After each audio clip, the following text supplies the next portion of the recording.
पेशा एक्ट का जो मूल रूप था, भाजपा ने उस मूल रूप को ही बदल दिया। आदिवासियों को लुभाने के लिए एक दिन क्रांतिकारियों को याद करते हैं, बाकी दिन अपमान करते हैं। तो राष्ट्र संघ ने घोषित किया है, उसका ये विरोध करते हैं, तो ये योगा दिवस क्यों मनाते हैं? इनकी चालाकी ज्यादा दिन चलने वाले नहीं है। अब ये जोर जोर से चिल्लाने से ये कुछ नहीं होता, क्षेत्र की जनता जानती है। जो इन्होंने ये वादा किया था घोषणा पत्र में, ये बताया कि इसमें से कितने वादे पूरे किए।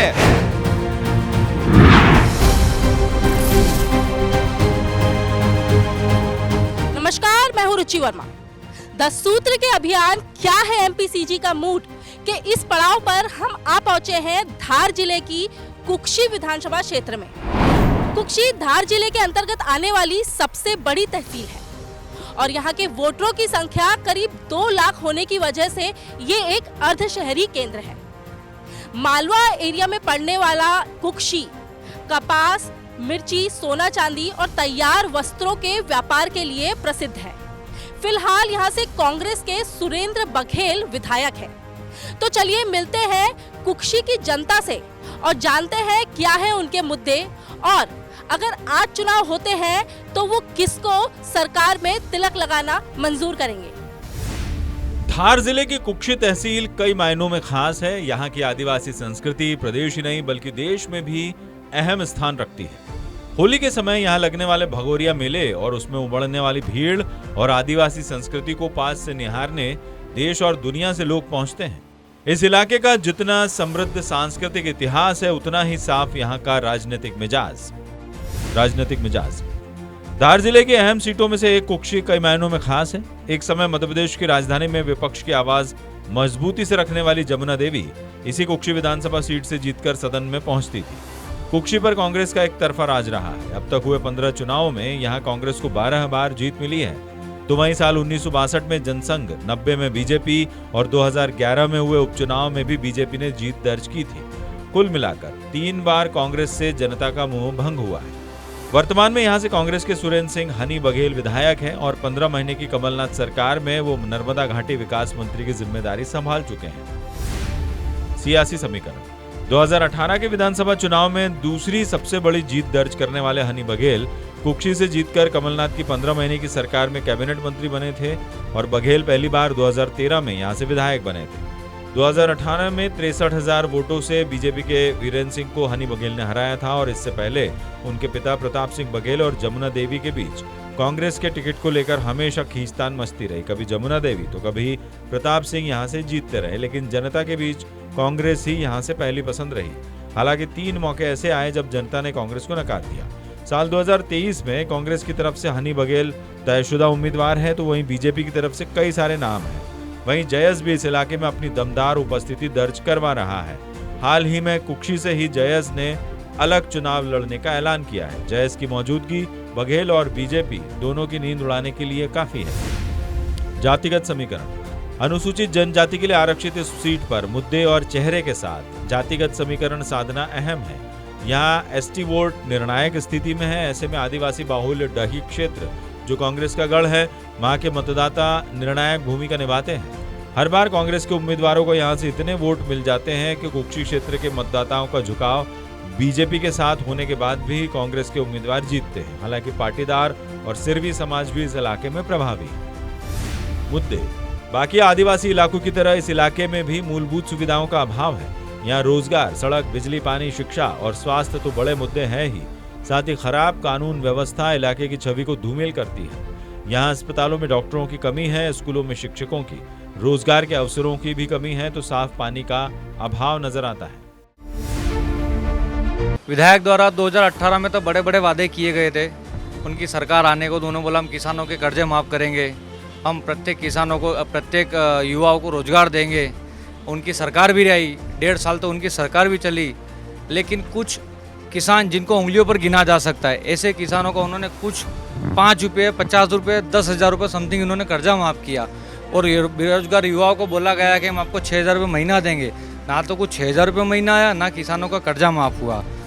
इनके कमलनाथ जी बोलते हैं हम छिंदवाड़ा जैसा पूरा मध्य प्रदेश बनाएंगे। हम कमलनाथ जी से पूछना चाहते हैं, छिंदवाड़ा को तो पहले बनाओ, कुल मिलाकर धीरे धीरे कुक्षी में शिक्षा का विस्तार हो रहा है। लेकिन वर्तमान में जो कांग्रेस के विधायक है उन्हीं तरह से कोई भी प्रयास नहीं किया गया। ये पूरी तरह से राज्य सरकार द्वारा कुक्षी में जो भी विकास किया जा रहा है राज्य सरकार द्वारा किया जा रहा है। हमारे यहाँ कुक्षी मंडी में सोयाबीन, कपास, मक्का, गेहूँ सभी फसलें आ रही है और इस बार किसानों को अच्छे दाम मिल रहे हैं। कपास में भी अच्छे दाम मिल रहे हैं, सोयाबीन में भी अच्छे दाम मिल रहे हैं, मक्का में भी अच्छा देखने को मिल रहा है। सारी फसलें अच्छी आ रही हैं। अच्छी व्यवस्था है मंडियों की, तो सारी अच्छी है। ऑक्शन अच्छा है, ग्राउंड अच्छा है, सारी चीज़ें अच्छी है, स्टाफ अच्छा है, सब बढ़िया होता है। हाँ, स्टाफ भी बढ़िया है। सुविधाएं मिलती है, डॉक्टर है? हाँ है उसके बाद जैसे दवा वगैरह की जरूरत होती है वो सब मिलती है। बाहर तो रेफर नहीं करते, यहीं हो जाता है? हाँ यही हो जाता मतलब सुविधाएं हैं इधर। है। इस वक्त हम आ पहुंचे हैं कुक्षी विधानसभा क्षेत्र के विजय स्तंभ चौराहा मार्केट में। कुक्षी में आज के मुद्दे क्या हैं? कुक्षी में मुद्दे तो कुछ भी नहीं है। हमारे जो वर्तमान विधायक जी हैं, जो पिछले लास्ट ईयर जिनको अभी 9 साल हो गए हैं, उनने कोई मुद्दे रखे नहीं हैं। हर मुद्दे पे उनने काम किया है और बहुत बढ़िया काम कर रहे हैं। उससे अच्छा विधायक कुक्षी को नहीं मिल सकता। यहाँ पे विधायक महोदय अपने स्तर से हमेशा काम करते हैं। यहाँ के विधायक जन जन के लाडले हैं। उन्हें यहाँ तक कि आम जनता तो ठीक है, बीजेपी के लोग भी पसंद करते हैं कि विधायक हो तो सुरेंद्र सिंह हनी भैया जैसा हो। जल के लिए जितना बढ़िया काम करा उतना शायद ही किसी ने किया होगा। और अभी जो विधायक महोदय उनके द्वारा भी टंटिया मामा किसान योजना जो एक चल रही है, उनकी बहुत बड़ी योजना है, वो तो किसानों के लिए आ रही है। पर अभी तक जमीन स्तर पे हमारी जो बीजेपी गवर्नमेंट है मध्य प्रदेश की, उसके द्वारा हमें कोई यहाँ पे निदान नहीं दिख रहा है। आम जनता की क्या समस्या है और परेशानी? मेन तो अस्पताल, डॉक्टरों की कमी, ये मेन समस्या है। क्या दिक्कतें फेस करनी पड़ती है वहाँ पे? दिक्कतें यहाँ से दूर ले जाना पड़ता है। यहाँ से 20 किलोमीटर दूर बड़वानी जाना पड़ता है, मरीजों को ले जाना पड़ता है दूर। यहीं पे इलाज हो जाए तो जल्दी मरीज ठीक हो जाए। और दूसरा एक मेन मुद्दा है ट्रैफिक का, बहुत बाईपास बनना चाहिए। एमएलए साहब तो बहुत बढ़िया है, वो तो बहुत समय से प्रयास कर रहे हैं। तो फिर दिक्कत कहाँ आ जाती है? अगर ऊपर भोपाल से आती है, ऊपर के जो हमारे जो बड़े जो मेन सरकार जो भोपाल में बैठी है वो वर्किंग नहीं कर पा रही। हमारे विधायक तो चाह रहे हैं कि यहाँ पे बाईपास निकले, जनता को अच्छे रोड मिले, सुविधाएं मिले, अस्पताल मिले। गद्दी भाई हमारे पुराने विधायक जो है सुरेंद्र सिंह हनी बघेल जी, द बेस्ट विधायक, best MLA. Yes yes, best MLA. सबसे मिलते हैं, सबका ध्यान रखते हैं, सबको छोटे भाई बड़े भाई की तरह ट्रीट करते हैं। कोई भी हो, बीजेपी हो या कांग्रेस हो, सबसे मिलते हैं। द बेस्ट विधायक हनी सुरेंद्र सिंह बघेल जी। आम जनता के मुद्दे और समस्या क्या है? यहाँ की समस्या पानी कम गिरा और बरसात कम होने से पानी की भी कमी है और गेहूं भी नहीं पका सकते, वो स्थिति है। बाकी तो और सब बढ़िया है। किसानों की ज़्यादा समस्या है। किसानों की समस्या है। रोजगार के बारे में क्या बोले? रोजगार तो कुछ मिल ही नहीं रहा। जहाँ मिलता नौकरी प्राइवेट काम करने जाते हैं, कोई सर्विस सरकारी गवर्नमेंट सर्विस तो है ही नहीं। 2018 में जो चुनावी वादे किए गए थे, आपको लगता है वो पूरे हुए कि कमी रह गई? नहीं, अभी तक कोई सर्विस ही नहीं लगी। जो वादा किया जाने बाद भी सर्विस नहीं। नगर पालिका में अपने यहाँ बीजेपी बैठी हुई है, पर आम जनता इस बार कुछ कह नहीं सकते। इस बार अपने आप पार्टी भी है, कांग्रेस भी है, बीजेपी भी है और इस बार पार्षद शायद अध्यक्ष चुनेंगे। तो उस हिसाब से नगर में इस बार चुनावी त्रिकोणीय रहेगा। नगर में त्रिकोणीय चुनाव रहेगा। विधायकी का चुनाव अगर बोला जाए, विधायक के चुनाव में तो हनी भैया बराबर है। हनी भैया बराबर है। आपको कांग्रेस चाहिए? कांग्रेस चाहिए या चेहरा हनी भैया चाहिए?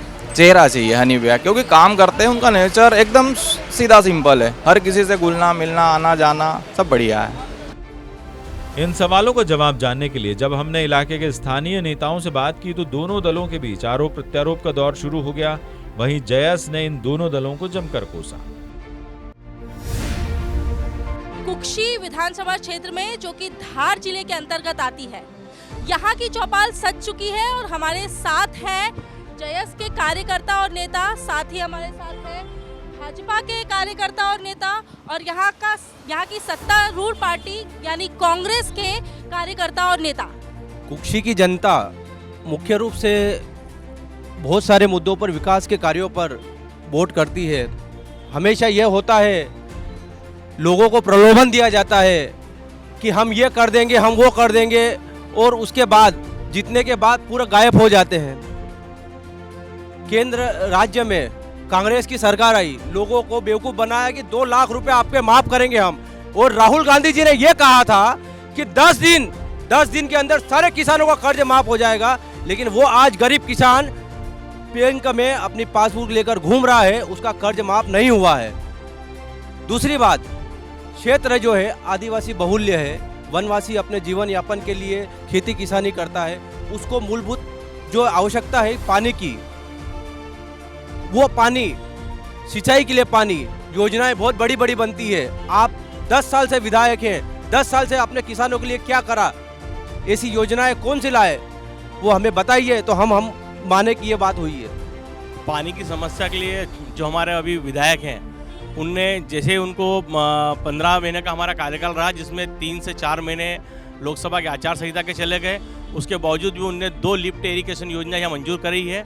एक टंटिया मामा जी के नाम से, और 1100 करोड़ की योजना वो चल रही है, और 2200 करोड़ की भी यानी उसका भी वर्क स्टार्ट होने वाला है टेंडर प्रोसीजर पर, जो उनने उनके कार्यकाल में करी है।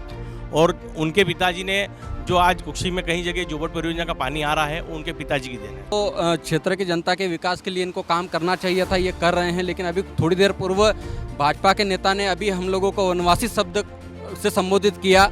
मैं माननीय से कहना चाहता हूँ, हम आदिवासी हैं और इस देश के मूल मालिक हैं, हमको वनवासी शब्द से नफरत है, हमको वनवासी न कहा जाए, ये आपसे निवेदन है। हम इस देश के मूल हैं, हम इस देश के मूल नेटिव हैं, जो को भगवान बिरसा मुंडा जी की जयंती मनाई गई। इस जनजाति गौरव दिवस के नाम पे एक कार्यक्रम आयोजित किया गया, और कार्यक्रम के बाद यहाँ के जो आयोजक कमेटी थी और आयोजनकर्ता लोग थे, उन्होंने बिरसा मुंडा जी का छायाचित्र वहीं जमीन पर छोड़ दिया। दूसरे दिन वहाँ पर ट्रैक्टर ट्राली घूमते रहे, वहाँ पर जानवर घूमते रहे। तो भाजपा का एक रवैया रहा है कि सिर्फ आदिवासियों को लुभाने के लिए एक दिन क्रांतिकारियों को याद करते हैं, बाकी दिन अपमान करते हैं। यह सहन नहीं करेंगे। और यह आदिवासी क्षेत्र है, कांग्रेस का कहना है कि उन्होंने काम किया, तो हम लोग ये पूछना चाहते हैं कांग्रेस से भी कि आदिवासी क्षेत्र है, कांग्रेस से कितने साल से यहाँ पर विधायक बने हैं, भाजपा से भी विधायक बने, क्या यहाँ पर गवर्नमेंट जो कॉलेज है, कॉलेज का नाम आदिवासी क्रांतिकारी के नाम पे हुआ? क्या कहीं किसी चौराहे का नाम आदिवासी क्रांतिकारी के नाम पर हुआ? क्यों इतने दिनों से यहाँ तक मंत्री रहे, यहाँ के मंत्री रहे, कैबिनेट मंत्री रहे, लेकिन आज भी मेडिकल कॉलेज यहाँ पर नहीं है, लॉ कॉलेज यहाँ पर नहीं है, एग्रीकल्चर कॉलेज यहाँ पर नहीं है? इनकी व्यवस्था होनी चाहिए थी। और यहाँ पर आदिवासियों पर दिन ब दिन अत्याचार शोषण हो रहे हैं, उस पर भी बात होनी चाहिए। लेकिन कोई भी यहाँ का नेता आदिवासियों के शोषण अत्याचार पर बात नहीं करता, सिर्फ अपनी कुर्सी की लालच में, अपनी कुर्सी को पाने के लिए ही राजनीति करता है, बाकी कुछ नहीं। जो सम्मान मान प्रदेश में जन नायकों का भाजपा ने किया है, कांग्रेस ने 70 सालों में नहीं किया है।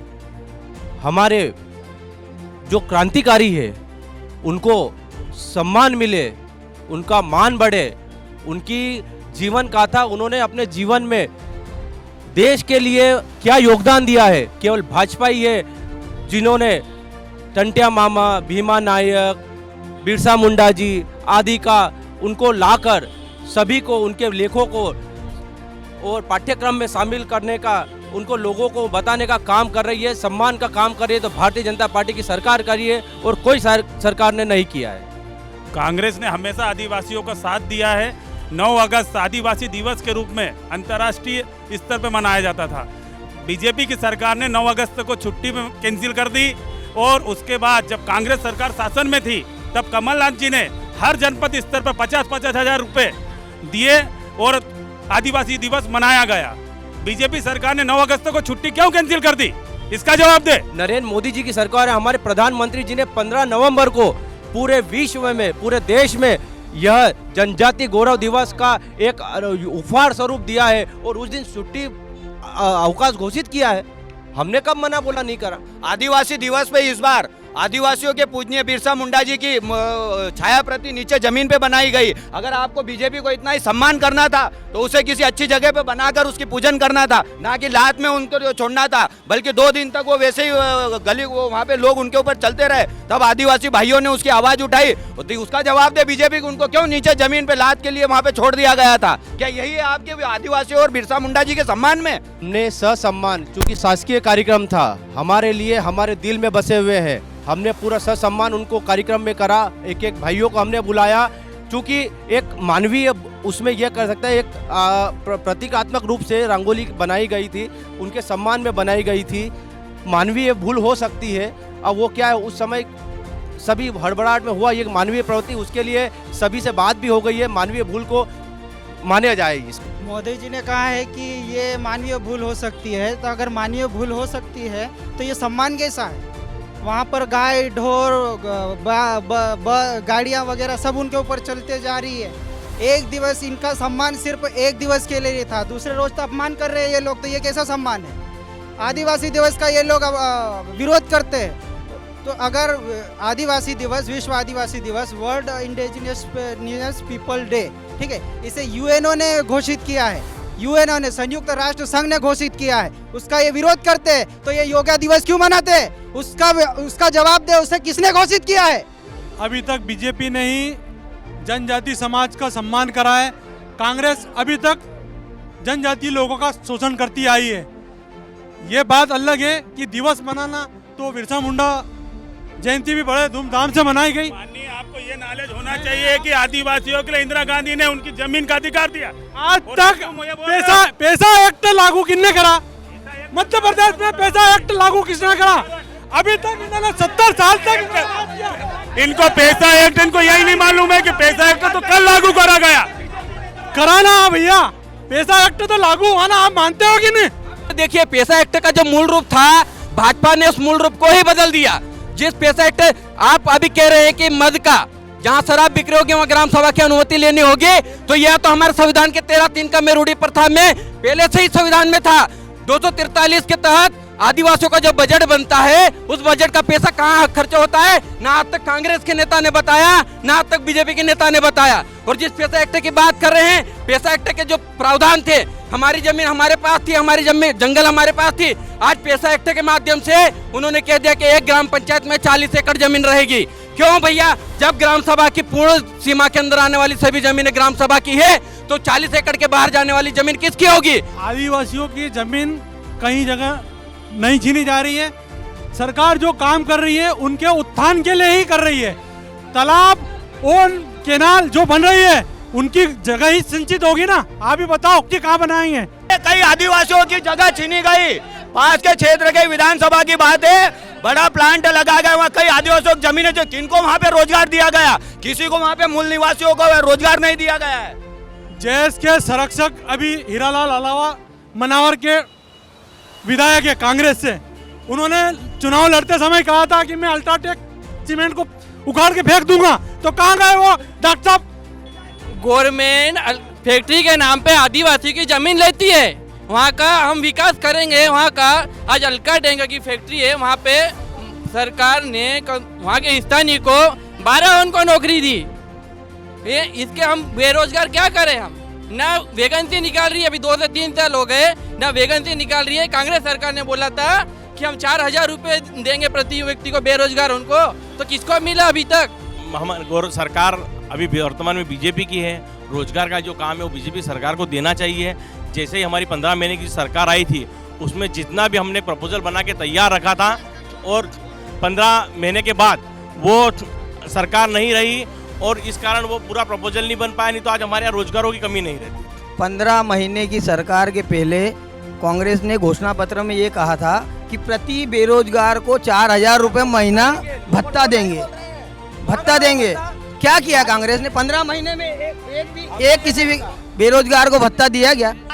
18 साल से आपकी सरकार है, 1,24,000 बैकलॉग के पद खाली है ST/SC के, आपने क्यों नहीं भर्ती किए? सारी प्रक्रिया चालू है। अभी पुलिस विभाग की भर्ती अभी निकली है। ये बीजेपी वाले बोल रहे हैं अभी प्रक्रिया चालू है। सरकार को पूरे अभी 3 साल करीब कंप्लीट हो गए, 15 साल बीजेपी 18 साल हो गए, अभी तक किसी भी बेरोजगार को रोजगार दिया हो तो बता दे। और ज्यादा बड़ी बात नहीं करते। मैं मध्य प्रदेश की बात नहीं करता हूँ, मैं नगर की बात करता हूँ। ये रहा इनका घोषणा पत्र नगर पालिका का।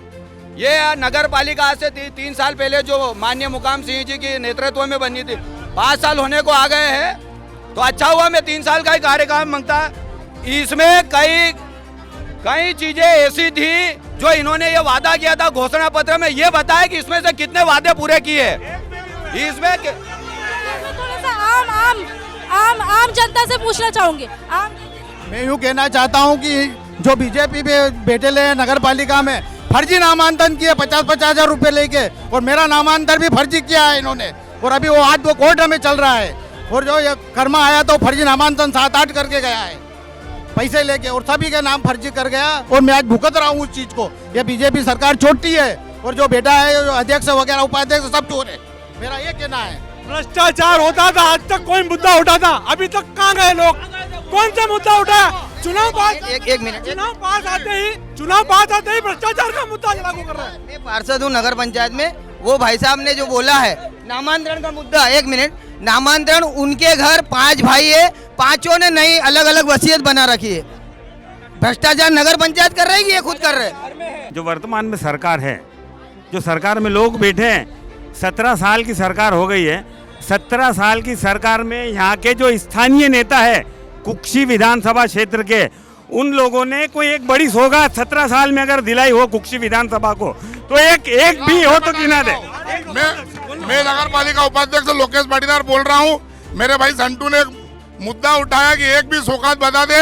हमने सिविल हॉस्पिटल दिया, हमने बड़ी बड़ी मंडी दी है, सोसाइटियाँ बड़ी बड़ी दी है। इन्होंने तो एक गायत्री सरोवर को भी भ्रष्टाचार बना दिया है। हमने 15 महीने की सरकार, एक मिनट, आप बोल रहे थे ना, हम बोल रहे क्या बीच में? 15 महीने की सरकार में, मात्र 15 महीने की सरकार में हमने 1121 करोड़ की एक परियोजना दी, दूसरी 2200 करोड़ की परियोजना दी। ये तो लाखों की सौगात दे रहे हैं, हमने तो करोड़ों में दी, वो भी 15 महीने की सरकार में। ये बोल रहे हैं हॉस्पिटल की सौगात, हॉस्पिटल नहीं, इन्होंने रेफर सौगात दी है। यहाँ पे ना तो डॉक्टर दिए, ना मशीनें दी है, ना कुछ ना दिया है। यहाँ पे अगर मरीज आता है सीधा बड़वानी रेफर होता है। अगर ऐसी खोलियां बनानी रहती हमारे विधायक हजारों बना देते। कुक्षी के क्षेत्र लोगों ने कांग्रेस का भी विधायक दिया, 18 महीने सरकार है, और बीजेपी के भी विधायक, पर क्षेत्र की ये कमी है कि आज स्वास्थ्य में जो स्थिति है, क्योंकि छोटे से केस के लिए भी जाते हैं तो उनको बड़वानी रेफर किया जाता है। सिस्टम की कमी, और यहाँ के प्रशासन और यहाँ के जनप्रतिनिधि कोई काम नहीं कर रहे हैं। जनता ने जनप्रतिनिधि को बनाकर भेजा, पर अभी तक हॉस्पिटल में जाकर कोई ऐसे किसी डॉक्टर की भर्ती को लेकर एक शब्द नहीं लिखा अभी तक। विधायक जी ने पूरी कोशिश करके पूरे हॉस्पिटल में 15 महीने की सरकार में सारे डॉक्टर अभी पर्याप्त मात्रा में है और अच्छा इलाज। वहाँ से लोग रेफर क्यों हो रहे हैं बड़वानी? यदि बड़ी जैसे सोनोग्राफी नहीं है, लैब बड़ी नहीं, ब्लड बैंक नहीं है, इस कारण रेफर किया जाता है, बाकी कोई समस्या नहीं। सोनोग्राफी नहीं है, तब सोनोग्राफी करवाने के लिए सोनोलॉजिस्ट चाहिए। अब सोनोलॉजिस्ट छोटी जगह पे आने को तैयार नहीं, इस कारण बड़वानी जाना पड़ता, बाकी तो पर्याप्त डॉक्टर। इस पूरे क्षेत्र से मनावर, गंधवानी जैसे क्षेत्रों से यहाँ भर्ती किए गए थे पेशेंट, खरगोन तक के पेशेंट यहाँ हुए थे भर्ती, और ठीक हो के गए। तो खरगोन का मरीज आए और ऑक्सीजन की कभी कमी नहीं रही है। हॉस्पिटल अगर खराब होता तो इतनी दूर से कोई पेशेंट आता क्या? अरे विधायक एक दिन भी नहीं आया कोरोना में, अपने घर से अपील कर रहा, अपनी जान की इंदौर जाके बैठा था विधायक यहाँ पे कोरोना। विधायक जी इंदौर जाके बैठ गए थे। विधायक जी ने कुक्षी हॉस्पिटल को 20 लाख रुपए दिए, निस्तारपुर हॉस्पिटल को 20 लाख रुपए दिए, और जनभागी हॉस्पिटल को 20 लाख रुपए दिए ऑक्सीजन के लिए, तब जाके ऑक्सीजन की व्यवस्था हुई। आम आदमियों की कंप्लेन हो सकती है, उच्च शिक्षा के लिए बाहर जाना पड़ भी सकता है, ऐसा कुछ नहीं है कि यही जो हर व्यक्ति यहाँ की शिक्षा प्राप्त नहीं कर सकता।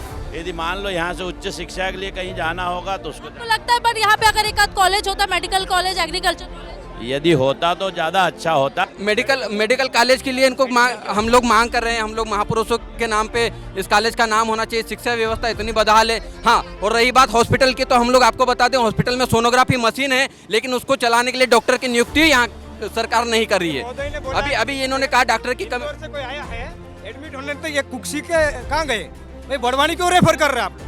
मैं बोल रहा हूँ यहाँ की मेडिकल कभी इलाज करवाने जाते हैं, डॉक्टर लिखते हैं कि 10 रुपए की सुई आप बाहर से लेके आओ, कि गवर्नमेंट आर्टिकल के दिखाने के लिए बना हुआ है, टेबलेट वगैरह बाहर से लिखते हैं। तो वो अभी वर्तमान में राज्य सरकार का दवाइयों का मैटर राज्य सरकार हल करेगी। दवाइयों का मैटर राज्य सरकार का है। आप मुझे ये बताइए, रोड जिसमें वहाँ रोगी कल्याण समिति के जो अध्यक्ष होते हैं वो कौन है? स्थानीय विधायक है। तो स्थानीय विधायक क्या देख रहे हैं? 156 दवाइयाँ सरकार से फ्री दी जा रही है, और भी विशेष मरीज के लिए विशेष व्यवस्था की जाती है। मैडम, मैं सिर्फ मेरा मेन मुद्दा बोलूंगी। मैं हूँ शासकीय कर्मचारी, मैं हूँ शासकीय कर्मचारी और हम लोगों को पेंशन नहीं। आज हम मर गए तो कल हमारा भविष्य खत्म हो जाएगा। न तो अनुकंपा है, न हमको पेंशन है। तो हमको किसी भी पार्टी से मतलब नहीं है। जो हमको पेंशन देगा वही देश पे राज करेगा। सबसे ज्वलंत समस्या है, आज मेरे साथ नौकरी करने वाले इसी महीने में 4 मास्टर मर गए हैं और उनकी पत्नियां बर्तन मांज रही है, घर घर कपड़े धो के अपना जीवन यापन कर रही है। राज्य शासन को इनकी मांग अनुसार विधायक जी ने मुख्यमंत्री जी को पत्र लिखा, गवर्नर साहब को पत्र लिखा कि इनकी जल्दी से मांगे जायज़ है, इनकी पूर्ति करना चाहिए। हमारी सरकार ने हर वर्ग को नौकरी देने का वादा किया, लेकिन ये पुरानी पेंशन जब नौकरी दी गई थी उस समय कहा था इनके कि पेंशन पुरानी लागू नहीं होगी। लिखित में इनसे एग्रीमेंट करा हुआ था। आप इस चीज़ को करिए, क्लियर करिए। अब आप मुझे बोल रहे हैं कि हमारी पेंशन लागू कर दीजिए, तो दूसरे जो नए युवा तैयार हो रहे हैं उनको कहाँ से देंगे? आप नाराज मत होइए। सुनिए, मेरी पर्सनल की प्रॉब्लम नहीं है। मैं सभी शिक्षकों के लिए, आज मेरे साथ के 4 शिक्षक मर गए हैं, उनकी पत्नियां बर्तन मांज, आज मैं मर जाऊंगी ना, मेरा भविष्य कल सुरक्षित नहीं है। खत्म काम, कोई पेंशन नहीं, कोई अनुकंपा नहीं, तो फिर क्या मतलब इसी नौकरी से? न ये खाद के लिए आते हैं, न बेरोजगारी की आवाज उठाते हैं। 2 दिन पहले बिरसा मुंडा जी का अपमान हुआ, न तो भारतीय जनता पार्टी के एक भी नेता ने मुंह खोला, न कांग्रेस के नेता ने खोला। और यहाँ का जो विधायक है, वहाँ यहाँ का अनुसूचित क्षेत्र, आदिवासी क्षेत्र का जो विधायक है, उसको आदिवासी भाषा में बोलते नहीं आता है। वर्तमान में जो विधायक है उनको आदिवासी भाषा में बोलते नहीं आता है। मैं दोनों ही राजनीति लोग कहना चाहता हूँ कि आप राजनीति करिए, क्षेत्र के नेताओं, क्षेत्र के जो जनप्रतिनिधि है उनसे साथ मिलकर करिए और क्षेत्र के जो जनता है उनके मुद्दे को उठाए। खाद के लिए कौन बोल रहा है, बेरोजगार युवाओं के लिए कौन बोल रहा है? दोनों की दोनों यहाँ बेवकूफ बनाने का काम कर रहे हैं और इनकी चालाकी ज्यादा दिन चलने वाले नहीं है। हमारे भगवान बिरसा मुंडा का अपमान हुआ, दोनों ही राजनीतिक दलों के किसी के मुंह नहीं खुले। जो भी बिरसा मुंडा जी का अपमान हुआ है, मुख्यमंत्री जी से उस पर कार्रवाई, जिससे लापरवाही बरती है उस अधिकारी पे कार्रवाई के लिए उनने ट्वीट किया है। आज वर्तमान में गेहूं और चने की फसल बोने का काम चल रहा है और मैं दावे के साथ कह सकता हूं कि निसरपुर जनपद में और निसरपुर में जो खाद की सोसाइटी है वहाँ पे 1 बोरी डीएपी उपलब्ध नहीं है। ये दावे ठोक रहे हैं। किसानी की बात आ रही है तो पहले किसान से ही बात कर लेते हैं, आम किसान से ही बात कर लेते हैं कि उसकी समस्या क्या है, फिर आएंगे हम राजनीतिक पार्टी।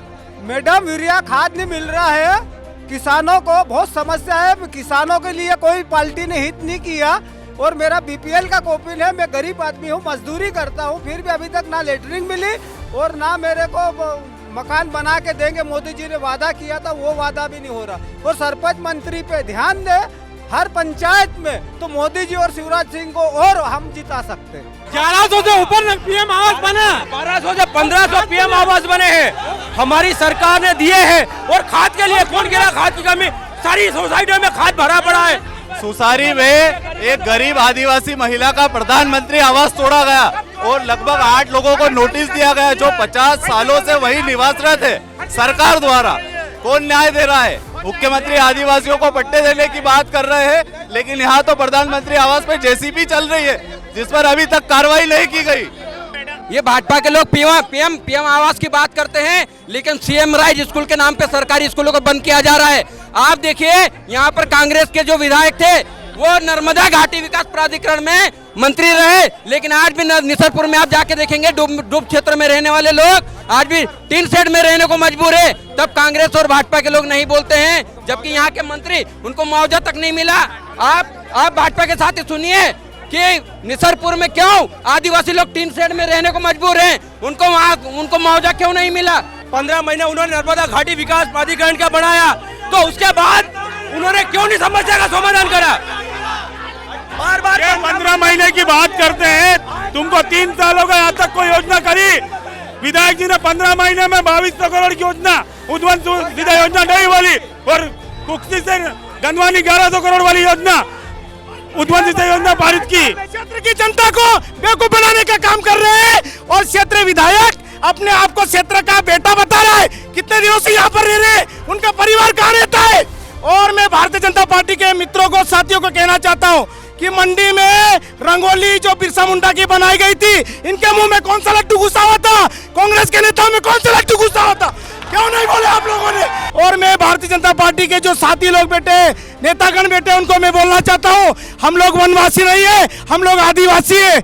और अगर क्षेत्र की विकास की अगर बात करते हैं तो दोनों ही राजनीतिक दलों ने क्षेत्र की जनता को बेवकूफ बनाने का काम किया है। क्षेत्र के जो विधायक है, पर्यटन मंत्री ने पूरे नर्मदा विकास प्राधिकरण का जो मामला हुआ, पूरा घोटाला हुआ, वहाँ पर सब जग जाहिर है। आज अगर हम आरटीआई लगाए तो पूरा घपला निकलेगा, लेकिन बीजेपी भी उस मामले में बोलना नहीं चाहती है कि विधायक जी बाहर रहते, तलावड़ी में उनका घर है, उनका परिवार यहीं रहता है, आदिवासी बोलते आती है उनको और आदिवासी नेता है वो।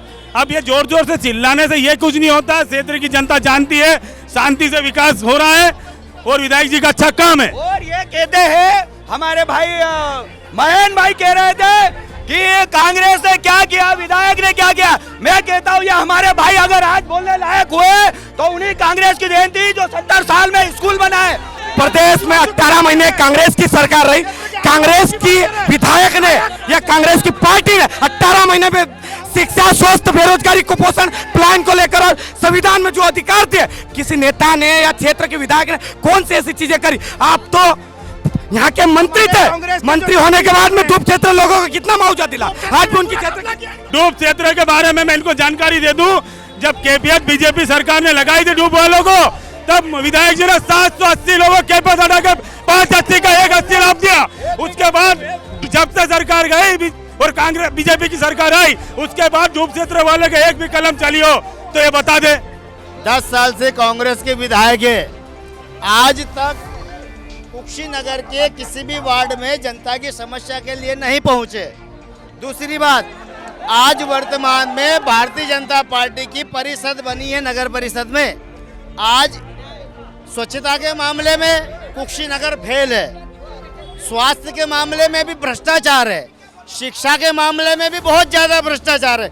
ये कांग्रेस और भाजपा के भ्रष्टाचारी लोग और ये नेता, ये सब मिलके इन जनता को बेवकूफ बना रही है। जनता की परेशानी तो रहेगी, जनता रहेगी जब तक। आम आदमी के क्या करेगा, सरकार का काम सरकार कर रही है, आपका भी फर्ज बनता है कि आप भी साफ सफाई ध्यान दें। मोदी जी ने एक नारा दिया था आज से 10 साल पहले, न खाऊंगा न खाने दूंगा। लेकिन आज मेरा सवाल दोनों सरकारों से है कि आज जो वर्तमान में शिक्षक भर्ती चल रही है, जिसमें हर 4 दिन में नियम बदलते हैं, हर 4 दिन में, तो मेरा ये कहना है कि जब तुम्हारा चुनाव आता है उसको तुम सही समय पे पूरा करने के बाद परिणाम सही समय पे घोषित कर देते हो। और आज यही मुद्दा चल रहा है। आज हम भटक रहे, मैं पढ़ा लिखा हूँ, मैं बीएड पास हूँ, लेकिन आज तक नौकरी नहीं है। चलिए, तो हमने देखा कि कुक्षी विधानसभा में रोजगार, शिक्षा, स्वास्थ्य, ये सारे मुद्दे बने हुए हैं। यहाँ पे अभी कांग्रेस की सरकार है, एक तरह से कांग्रेस का गढ़ है। बीजेपी की कोशिश रहती है कि वो यहाँ पे अपना खाता खोल पाए। अभी जो हम देख पा रहे हैं, जयस की भी यहाँ पे मजबूत उभरती हुई पहचान है, लेकिन सत्ता का तिलक उसे ही लग पाएगा जो जनता की कमियां, जनता की सुविधाएं पूरी करेगा। 10 सूत्र के लिए मैं रुचि वर्मा, कैमरा पर्सन अनिल के साथ। इसके अलावा 10 सूत्र ने इलाके के प्रबुद्ध जन, वरिष्ठ पत्रकार और आम जनता से बात की तो कुछ और सवाल निकल कर आए, जैसे 15 महीने की सरकार में आपके इलाके के कितने किसानों का कर्ज माफ हुआ, 4 साल में आपने इलाके में कौन से काम करवाए, सड़क, बिजली, पानी के लिए कितनी राशि खर्च की, 15 महीने की सरकार में आपके इलाके के कितने युवाओं को बेरोजगारी भत्ता मिला, रोजगार के लिए पलायन इलाके की बड़ी समस्या है, इसे रोकने की आपने क्या कोशिश की। 10 सूत्र ने जब विधायक हनी बघेल से जनता के सवालों के जवाब मांगे तो उनके पास कोई जवाब नहीं था। विधायक हनी बघेल जनता के सवालों से भागते नजर आए।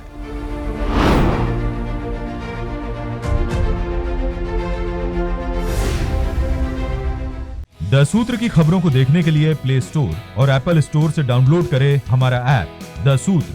आप हमारी खबरें theसूत्र.com पर भी देख सकते हैं।